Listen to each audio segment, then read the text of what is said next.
Minggu ni PSSR dan FAM mengumumkan pemain-pemain warisan terbaru untuk mereka. Max Hilgers dan Eliano bakal menyarung jersey merah putih. Harimau Malaya pula menunggu ketibaan Wan Kuzain dan juga Max. Kalau kita tengok profil pemain-pemain ni, saya terpaksa mengaku ya timnas Indonesia sebenarnya lagi mengujakan. Datuk Midin ada cakap yang sebenarnya Indonesia dan Filipina ni ada advantage dalam mencari pemain-pemain warisan. Bagi pendapat korang, adakah ini permulaan skuad Harimau Malaya untuk mencari pemain-pemain warisan yang bagus? Bolehlah kita compete dengan Indonesia. Beritahu sikit. Malaysia nggak mau kalah.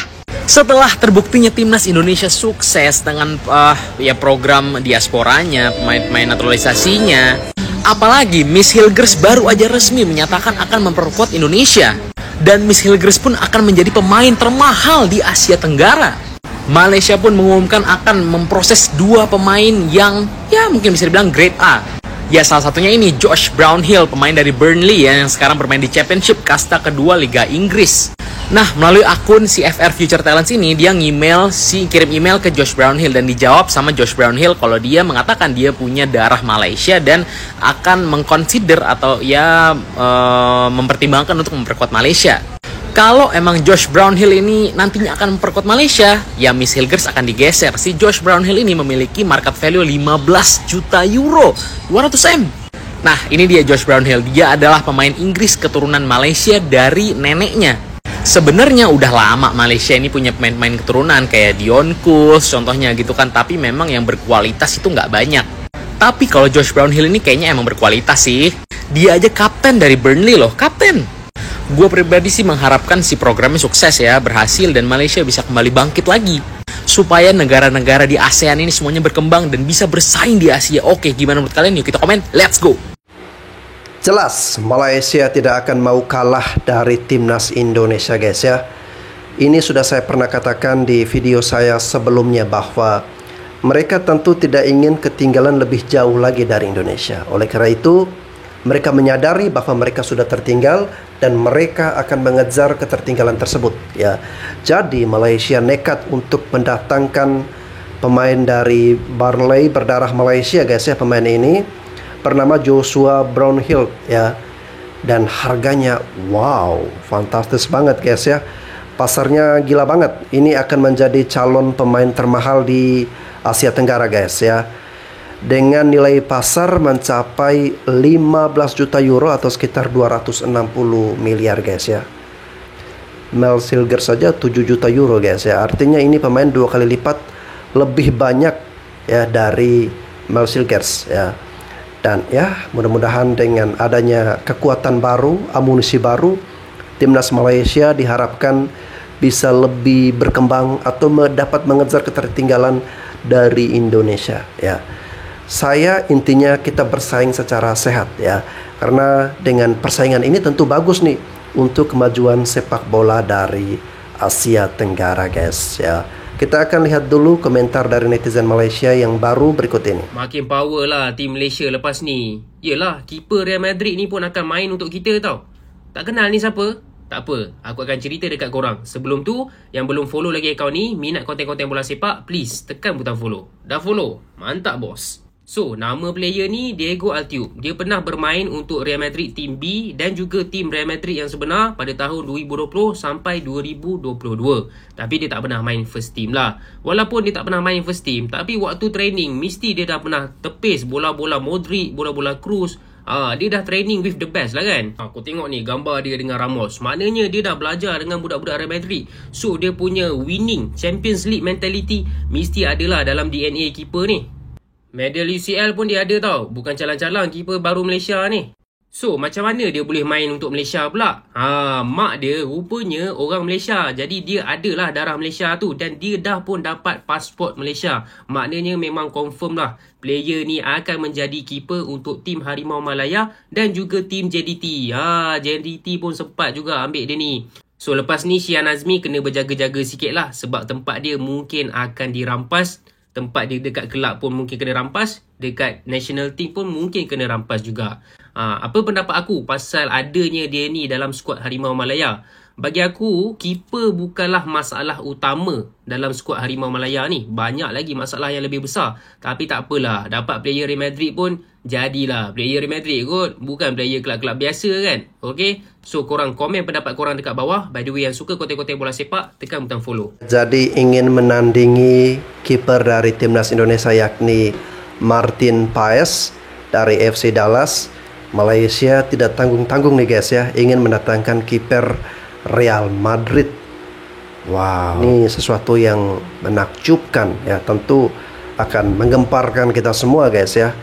Ya, sepak bola Malaysia bisa berjaya guys ya, kalau pemain-pemain yang didatangkan dari Eropa ini pemain-pemain grade A dan semuanya merupakan pemain-pemain top guys. Kalau kita lihatkan timnas Indonesia sekarang ni, mereka punya squad yang pemain muda yang paling ramai. Average dalam bawah 28 tahun. 28 atau 25 lah. Average dalam umur yang 25 ke bawah lah memang banyak. Dan baru-baru ni mereka akan bawa pemain keturunan yang betul-betul muda, baru berusia 23 dan 22 tahun. Dan kita nampak pemain muda timnas Indonesia yang bawah 16, 23, bawah 19, mereka juga adalah skuad yang sekarang ni mula dibawa ke dalam timnas Indonesia.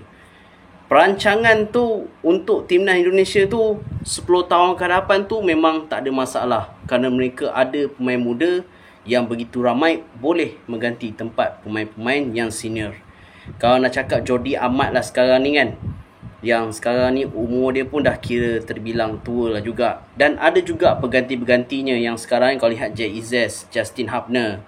Dan ada lagi yang Mears Higler yang baru-baru ni 23 tahun. Justin Hubner baru 21. JIZ baru 23 tahun. Bayangkan mereka ada center back yang pengganti Jordi Amat ni ada dalam 4-5 orang. Itu belum lagi pemain-pemain muda mereka yang sekarang ni, yang KDRL. Itu bagus juga tu. Dan timnas Indonesia ada skuad yang muda, dan 10 tahun nanti, kalau dekat nanti Piala Asia 2027 nanti, rasanya mereka akan ada lagi skuad muda, dan mereka akan sentiasa bawa skuad muda. Dan ini yang patut dicontoh oleh skuad Harimau Malaya. Kita nak bergantung pada player-player tua ni memang tak boleh pergi jauh. Skuad muda ni lah yang bawa kita pergi lebih jauh. 10 tahun akan datang, 20 tahun akan datang, tak ada masalah sangat, sebab mereka masih lagi ada pengalaman bersama dengan tim mereka sendiri. Jadi tahniah Indonesia punya skuad yang muda dan bagus dan terbaik. Dan shout out to fan Indonesia, you are the best. Teruskan support dan kalahkan Australia. Apapun, Assalamualaikum amigos, baby. Ya Allah, kok kita naturalisasi back mulu sih? Kapan strikernya? Kita butuh penyerang ini. Back udah numpuk. Lu pada kalau pada gak ngerti, diam aja dah ya. Lu pada mau tahu nggak kenapa Sintayong, Pak Erik dan semua jajaran PSSI itu jor-joran sekali mencari diaspora di posisi back? Iya, gue tahu sekarang posisi back kita itu banyak sekali. Tujuannya untuk apa? Untuk menggemukkan atau menjaga kedalaman di squad ini. Sekarang lu kebayang nggak kalau misalnya JIZ cedera, terus Jordi Amat nggak ada, Hubner nggak ada di waktu yang sama? Coba lu bayangin. Apa nggak ketar-ketir lu pade? Apa nggak botak nih pala Sintayong? Harapan kita kan timnas kita naik level dong, ya nggak? Rizky Ridho, Ferrari, Wahyu Prasetyo, dan back-back yang main di Ligue 1 itu bagus gak? Bagus untuk level ASEAN. Contohnya Ridho ya. Ridho pas lagi lawan Arab, lawan Jepang waktu AFC kemarin, kalau ketemu negara-negara top tier di Asia, itu nguncup dia udah kayak daun putri malu. Emang level Ridho sekarang itu belum nyampe ke situ. So, kalau misalnya kita mau naik level, ya Ridho harus step up. Gue gak bilang Ridho, Ferrari, Wahyu Pras itu gak bakal berkembang. Gue gak bilang gitu. Untuk sekarang, jangka pendeknya, ya kita butuh dong kedalaman squad. Jadi dengan tambahan dari Hilger, ini kita bisa menjaga kedalaman squad kita. Kalau kita full team, lini belakang kita strong banget, asli, kuat banget. Mau ada akumulasi, kartu merah, cedera, dan lain-lain, gak usah ada masalah. Jadi aman aja boy ya, nanti juga striker bakal datang sendiri kok. BTW udah ada yang datang sih sebenarnya. Cuma kita tunggu Pak Erik announce aja ya, gue gak mau announce duluan, oke? Sampai sini dulu, jangan lupa di follow untuk update selanjutnya. Terima kasih. Baru aja kemarin ngomongin kenapa harus tega dengan Hernando Ari perihal ditetapkannya Martin Paes sebagai kiper timnas nomor 1 ya. Sekarang udah ada lagi nih, Kasian Rizky Ridho, karena habis gini kan ada Miss Hilger ya. Kasian Rizky Ridho bakal dicadangin. Ngapain harus tega dan kasihan sama Rizky Ridho? Malah ini bagus buat Rizky Ridho. Rizky Ridho bisa menyerap ilmu, mental, skill, dan pengalaman dari Miss Hilger yang notabene dia main di liga teratas, Liga Belanda ya, tepatnya di Eredivisie. Ngapain harus kasihan dan tega perihal Rizky Ridho kalau nanti semisal dicadangin ya. Lagian ini semua demi kepentingan timnas teman-teman. Yang utama adalah kepentingan timnas teman-teman. Jadi kita nggak perlu kasihan kepada pemain. Intinya fair ya. Siapapun yang terbaik, siapapun yang menampilkan performa terbaik, dia yang layak jadi starter timnas Indonesia teman-teman. Kalau menurut kalian teman-teman, gimana ini mindset kasihan buat pemain-pemain yang dicadangin teman-teman? Tulis di kolom komen ya teman-teman. Terima kasih, mantap. Oke guys ya, menurut saya ya, untuk kedalaman skuad, untuk kebaikan dari timnas Indonesia, untuk masa depan permainan sepak bola kita, jangan ada rasa kasihan-kasihan atau nggak tegaan, nggak enakan ya. Karena kita akan menghadapi lawan-lawan yang juga nggak kasihan sama kita, nggak tegaan sama kita. Kalau mereka ingin menghajar kita, menghabiskan kita, ya bisa aja ya. Jadi kalau untuk kemajuan sepak bola Indonesia, kita untuk naik level dan juga mimpi kita untuk lolos ke Piala Dunia, memang kita harus berusaha mencari yang terbaik guys. Ya, udah kelar gamenya, 1-1 kita lawan Arab. Keren banget. Tapi ada beberapa catatan yang tadi gue catat selama pertandingan lawan Arab. Babak pertama mainnya oke, positioning bagus, umpannya tepat sasaran dan mainnya tenang. Babak pertama oke. Cuma di babak kedua ketika banyak pergantian pemain, kedalaman skuad berbeda, terus mainnya jadi agak gerasa-gerusu, nggak tenang, yang jadi kita kayak kekurung terus, kena serang terus sama Arab. Terus kemudian stamina beberapa pemain menurut saya masih banyak yang belum maksimal, kayak Tom, Ivar, Sandi, Ridho, dan beberapa pemain lain kelihatan banget staminanya terkuras. Di babak kedua bener-bener kayak abis banget, jadi kayak kelihatan ngoyo. Mudah-mudahan kedepannya stamina bisa lebih dimaksimalin, jadi biar sampai full 90 menit kita tetap ngegas. Kemudian Martin tadi sempat agak ngaco, blunder dan Arab dapat penalti, untungnya ketepis. Selain itu overall Martin keren banget mainnya, keren banget, bener-bener pantas kita sebut kiper berkelas ya. Martin keren.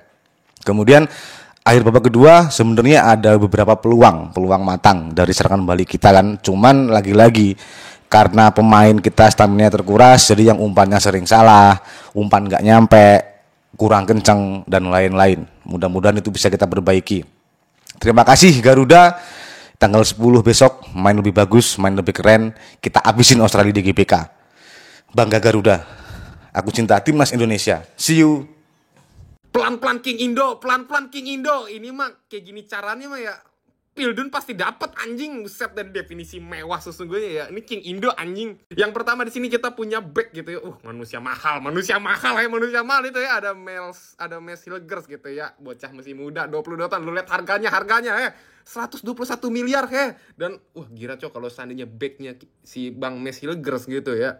Gak bisa dibobol lah King Indo anjir. Apalagi duet maut sama Bang Jai, sama Bang Elkan Dan juga ada satu lagi cok, Eliano Regenders, adanya Tijani Regenders abangnya jaga di Belanda, adanya jaga di Indo. Set dah di sini posisinya right back, harganya juga masih oke gitu ya. Udah bagus kayak gini aja coy ya. Abangnya fokus di Belanda, adanya fokus di Indo. Kan di sini lebih fair gitu kan. Lebih fair kayak gini coy ya, lebih afdol. Set dah. Kalau kayak gini caranya gitu ya, King Indo gitu ya, kalau udah berhasil daftarin mereka berdua gitu. Kelar cok langsung OTW Pildun cok, set dah. Ini imbang lawan Arab Saudi, takut kuota haji dikurangin kah? Udah berkembang ya ternyata sepak bola di Arab, sampai bisa nahan imbang King Indo. Tengil dikit gak apa-apa ya adik-adik. Tapi yang lebih tengil Bang Faisal sih, Martin Paes yang kesurpreneur. Kirain blunder taunya lagi tes ilmu, save penalti dan berani ngambil resiko.